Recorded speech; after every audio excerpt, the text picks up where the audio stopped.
First up, the Democracy Spring March from Philly to D.C. is underway. And if you're not with them, you can still check in with them online and show your solidarity as they walk. Use hashtag #DemocracySpring and follow their updates at DemSpring. Once they arrive in D.C., the next wave of action will kick off on the 11th, featuring mass civil disobedience where thousands will risk arrest in front of the Capitol. To learn more about that, visit democracyspring.org, and we'll be bringing you much more from those front lines. But moving on, let's take a look at the drug war. Now, it would be impossible to cover all of the ills that the drug war has unleashed on this country, especially on the poor and black.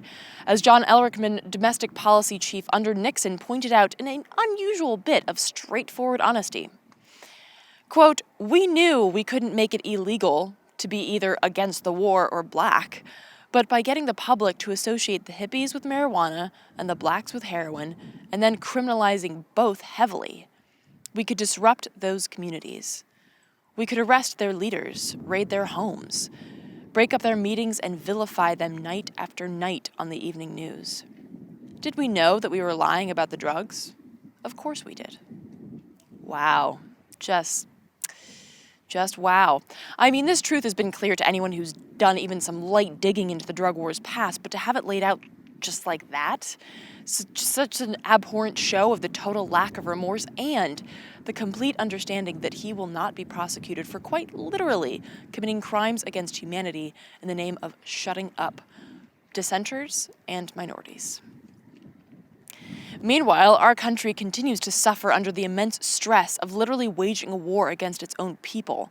Millions of lives cut short or ruined by sociopathic drug laws, amputated addiction counseling and services, the vilification of minorities promoting escalated racism, regardless of the fact that whites do drugs at precisely the same rate as blacks do. And yes, that's rich and poor whites. And of course, the simple fact that the drug war has, ironically, brought more drugs into the U.S. than were ever here before to begin with, leading to the popular meme asking, in a variety of ways, if the war on drugs brought us more drugs and the war on terror brought us more terror, can we have a war on jobs, farmers markets, peace, good schools, etc.? Darkly humorous though that question might be, the long list of irreversible damage brought on by the drug war is nearly impossible to calculate. In the U.S., and exponentially more so in Mexico, Central, and South America.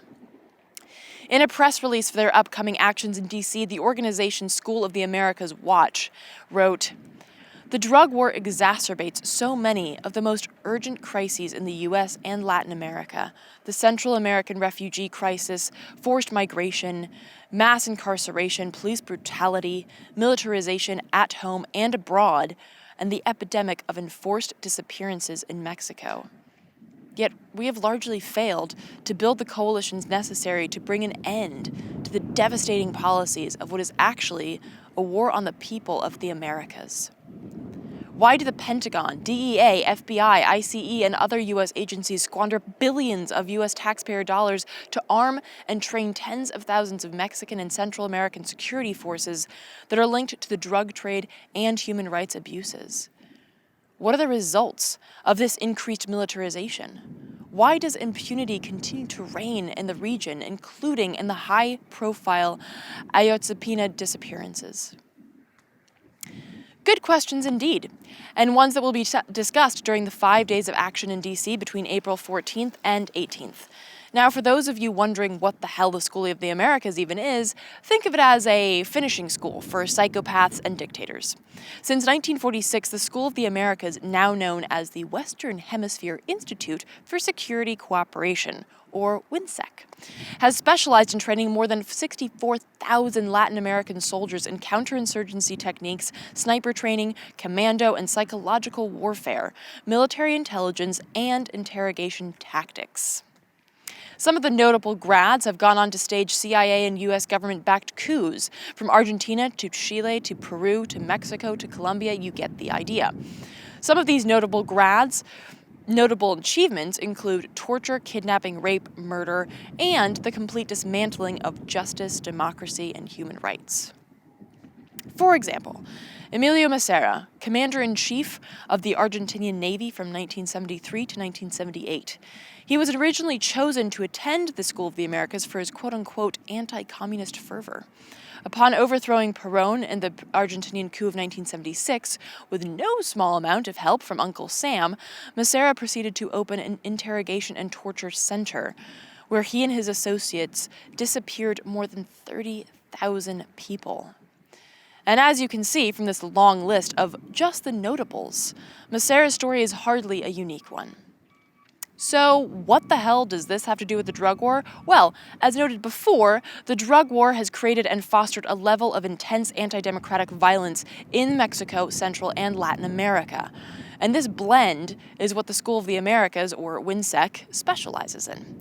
As further outlined on the Peace, Life, and Justice Caravan site, decades of international policies aimed at reducing illicit drug use in our societies have failed. Instead, these policies have backfired, and their unintended result has been to finance violent criminal organizations that use big profits from the drug illicit trade to arm themselves, hire private armies, invest in other criminal enterprises like mass extortion, human trafficking, and sometimes the corruption of the very authorities paid to police them. In other words, a lot of the human filth that filters through WINSEC these days is directly tied to the drug war. These private armies and rogue criminal enterprises are making billions off of murder, torture, and oppression. The Peace, Life, and Justice Caravan is focused on ending the drug war through direct, nonviolent action and an open dialogue with both government officials and people in the crosshairs of this horrendous war. With this goal, the caravan is now on its way through Honduras, El Salvador, Guatemala, and then Mexico before arriving in Washington, D.C. on April 14th, where it will join up with School of the Americas Watch for these days of action, before heading on to New York for a special session of the UN General Assembly on drugs. For more information on the caravan and their route, check out peacelifejustice.org, and for more on School of the Americas Watch and their considerable archive of information, visit soaw.org.